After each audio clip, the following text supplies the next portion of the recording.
Hi. So I've been making videos on this channel for 10 years now. 10 years. I am an OG YouTube lesbian. And over that massive amount of time, one can imagine that I've said some pretty dumb shit, which led to a lot of people hating me. But more importantly, people hate me for things that never happened, that I have never said. She's racist. Arielle's biphobic. I heard Arielle's not even a real lesbian. Literally, I actually have no idea where the racist comments even came from. So I found this video that kind of outlines all of my controversial issues over the years, and since so many people are new to my channel or are on the fence about me and don't know my opinions on certain issues, this video is perfect for you, so keep watching. I've come out from hiding in my classic rock happy place to bring you another everything wrong with video, this time about ariellescarcella, because she revealed herself to be the lesbian Dave Rubin. At first, I thought she wasn't that bad. She had diverse guests and was a big voice in the LGBT community.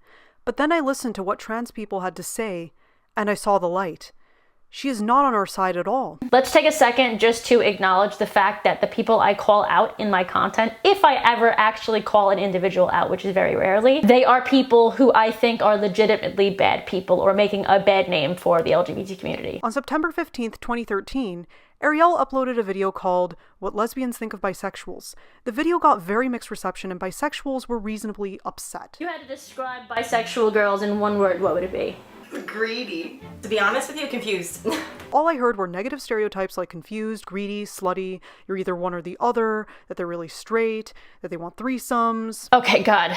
This was a viral video I made back in 2013. For me, it was viral. It got like 1 million views in a few weeks, which was like pretty viral even for anybody making YouTube videos about gay culture back then. And to this day, I still get called biphobic because of this. Here's a secret though. Half of the lesbians in that video were dating bisexual women at the time of filming this video. One of them even made an appearance at the end of that video. And you know what? A lot of lesbians are hurt and left because once a woman found out that they weren't truly biromantic or bisexual and they go back to men. That's a real thing that happens. Because in my opinion, the truth is most women are bisexual, but most women are not biromantic. And that's okay. There's nothing wrong with that. I'm just telling you where lesbians are coming from. But just please recognize that this sucks. And when it does hit us, usually out of nowhere, it hits us like a truck. And in the follow-up video I made where I let the bisexual women talk, they all agreed with me on that sentiment. So in saying all of that, would you agree with me in saying that there are actually a lot more women who are sexually bisexual rather than romantically bisexual as well? Do you think that's a legitimate reason for lesbians to be a bit turned off by the whole thing? I'm gonna say yes, I do agree with you on that. A lot of bisexuals, more so like they'll have sex with girls, but like they actually romantically would rather like be with a man. Who cares if someone is experimenting? Why are we policing somebody's sexuality? Sexuality is fluid and can change throughout someone's life, and that's okay if that's the case for you. No one is policing anyone's sexuality. I have never done that. In fact, my videos have shown the complete opposite. The issue is that with bisexual women not telling a lesbian that they are not biromantic, or don't know if they are, or don't know what they are, and not being upfront about it. Maybe it's time to talk to a few lesbians and hear their stories instead of making this all about bisexuals and biphobia. Also, important note, sexuality is fluid, sexual orientation is not. Sexuality is the way you express yourself sexually. Sexual orientation is who you are attracted to. Okay, now we're getting into 2014 territory where I started collaborating with more trans creators and did more trans topics. The most of my hate comes from, I think, turning TERF. But Arielle is two-faced and isn't to be trusted. She implied that trans women can't be lesbians and that lesbians cannot be into pre- or non-op trans women. The mask is off. Why does she think like this? Since I'm not in Arielle's head, I can't answer those questions. I feel like my views on this specific topic actually haven't changed much at all. If you want to call yourself a lesbian, and if you are a trans woman and you are non-op or pre-op, I don't care. What I do care about, and I've said this in multiple videos and people are still getting it wrong, is when you are redefining the way I define my lesbianism and then call me transphobic or a bigot for not living up to your standardness of wokeness. I call bullshit. Then in August 2017, she made a video responding to Neon Fiona's video about dating preferences. Fiona is Riley Dennis's girlfriend. Now, I don't have a problem with most of what Arielle is saying. Genital preferences matter to a lot of people, sure. You're not transphobic because you don't want to date a trans person. Sure. I personally found Riley's original video to be a bit guilt-trippy, but not necessarily rapey. Even then, she wasn't full TERF in this video. If you want to see full TERF Arielle, it happens later in her videos after collaborating with right-wing trans YouTubers and it's on her Twitter. Do you mean right-wing YouTubers like Blair White and Rose of Dawn, who I absolutely adore? Again, sorry, not sorry. These are people that I think are rational, and I will continue to film videos with them. In February 2018, Arielle collaborated with Blair White. Right off the bat, this is awful. From the LGBT history revisionism to them acting like the conversation on genital preferences never ends. She uses the tired ass, but I have trans friends argument. You can still be prejudiced against a group of people and still have friends of that group. Hashtag wrong kind of trans. Well, she doesn't have to like dick. Facts don't care about her feelings. Many trans women report that their genitals change with HRT. So there is a difference between cis people's genitals and trans people's genitals. What's with transphobia and ignoring science? Science doesn't care about your feelings. To be fair to Arielle, I will agree that women's sexuality is a lot more policed than men's, and it's okay to have genital preferences, and nobody should be pushing their preferences on others. These Tumblr SJWs are saying some insensitive stuff, but they're not trans people as a whole. Yeah, and it's those SJWs that these videos are in response to. Also, I feel like over the years, I've drastically changed the way that I say things to be more inclusive and more aware of trans people and their feelings. And you know what? Now I'm feeling like it's okay to ask you guys to do the same. Can you all do me a big favor and stop saying genital preferences? I've also said this in multiple videos. It's not a preference, it's a sexual orientation. And the terminology can be a very easy way to make people that are monosexual seem bigoted when it's just their sexual orientation. 2019, new year, still being transphobic.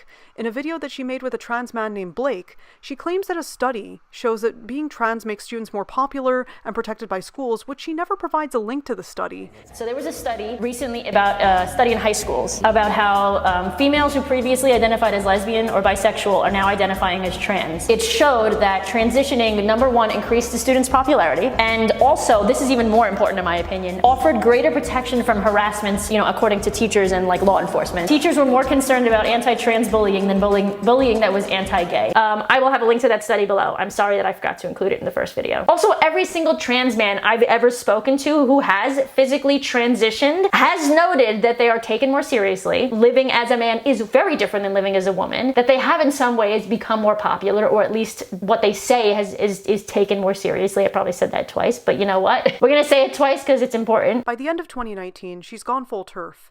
There's no denying it, so I'm going to quickly go through this arc. Eventually, she gets to a point where half her videos are Blair White, the transgenders are crazy type videos, where she sensationalizes everything and props up respectability politics, and polices the way other LGBT people act. She's a fake ally. I don't want to sound like a broken record like her, so I'll let her words speak for themselves. Are half of my videos about these trans people are crazy, or are they videos of how horrible gender ideology has become and how it affects females and women? A person named Josie Smith, who raped 15 children, getting released because they are a woman and on estrogen and are deemed no longer a threat. Yes, trans people can be evil. Yes, I blame individual trans people, but I also think the trans umbrella and gender ideology in today's world has become extremely hurtful to people who are female and who present as women. Also talked about that in multiple videos and will continue to. I think it's really easy to show a few of my recent videos on screen and tell people that all I do is talk about trans people. I don't think I'm speaking over trans people by sharing how gender politics affects me as a woman. The emails, the Facebook messages, the tweets from young women who feel demonized and ostracized just for being basic, boring lesbians. Yes, I talk to trans people about their genitals. I see this point an awful lot. No, I'm not saying it's trans people's fault that female lesbian sexual orientations aren't being taken seriously. Again, it's the ridiculous ideology that comes from the gender extremists or trans umbrella ideology people. In my experience, the majority of the time the word TERF is used is to demonize anybody who disagrees with the subset of the trans community or the queer activism community. There's a website called TERF is a Slur. I suggest you guys check it out. I'll have it linked in the description below. It shows how ridiculous people can be. Yes, a majority of the time TERF is used to silence women or silence anyone for not going along with the gender ideology that these far left progressives are claiming is correct and the most woke. When people are literally spray painting the word TERF and bigot on rape relief centers for females, claiming transphobia, trashing it, getting it shut down, I find it quite ironic how gender rights activists allegedly claim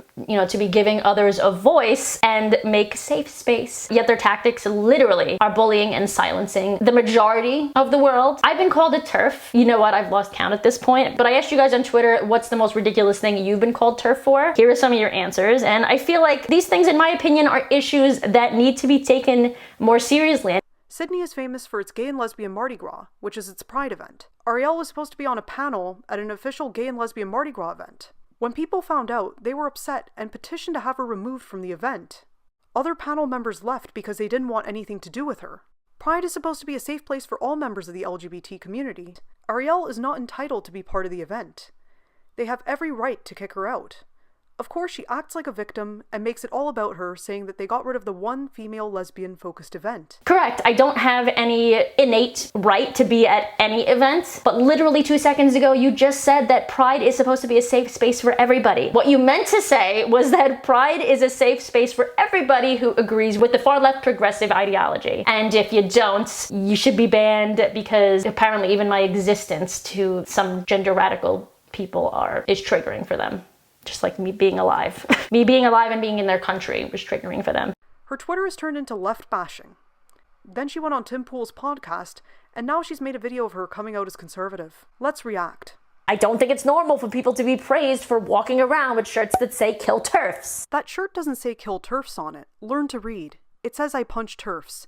Killing and punching are two totally different things, and I wouldn't blame a trans person for proportionally defending themselves against a transphobe. Yes, two different things, but both aren't literal violence, like accidentally misgendering someone or talking about biological sex, right? I'm sorry, was Arielle even part of the left to begin with? Oh, and good for you. I don't care. I don't care, but I literally just spent hours compiling all the bad things you've ever said in the 10 years of your existence and then made a 41-minute response video to it, but I don't care. When we praise news stories like this that make absolutely no sense and do nothing for our movement or for people understanding us. What seems to be the problem with the headline? It's accurate, and they're not hurting anyone. Female sperm donor. Female sperm donor. As for LGBT acceptance being down, are you sure it's what you call trans-trenders' fault? Or is it the fact that America has a far-right president who emboldens hateful people?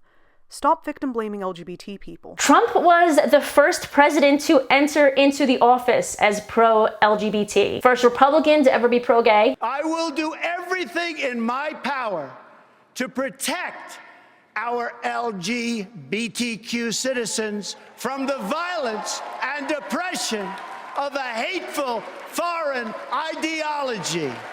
Believe me.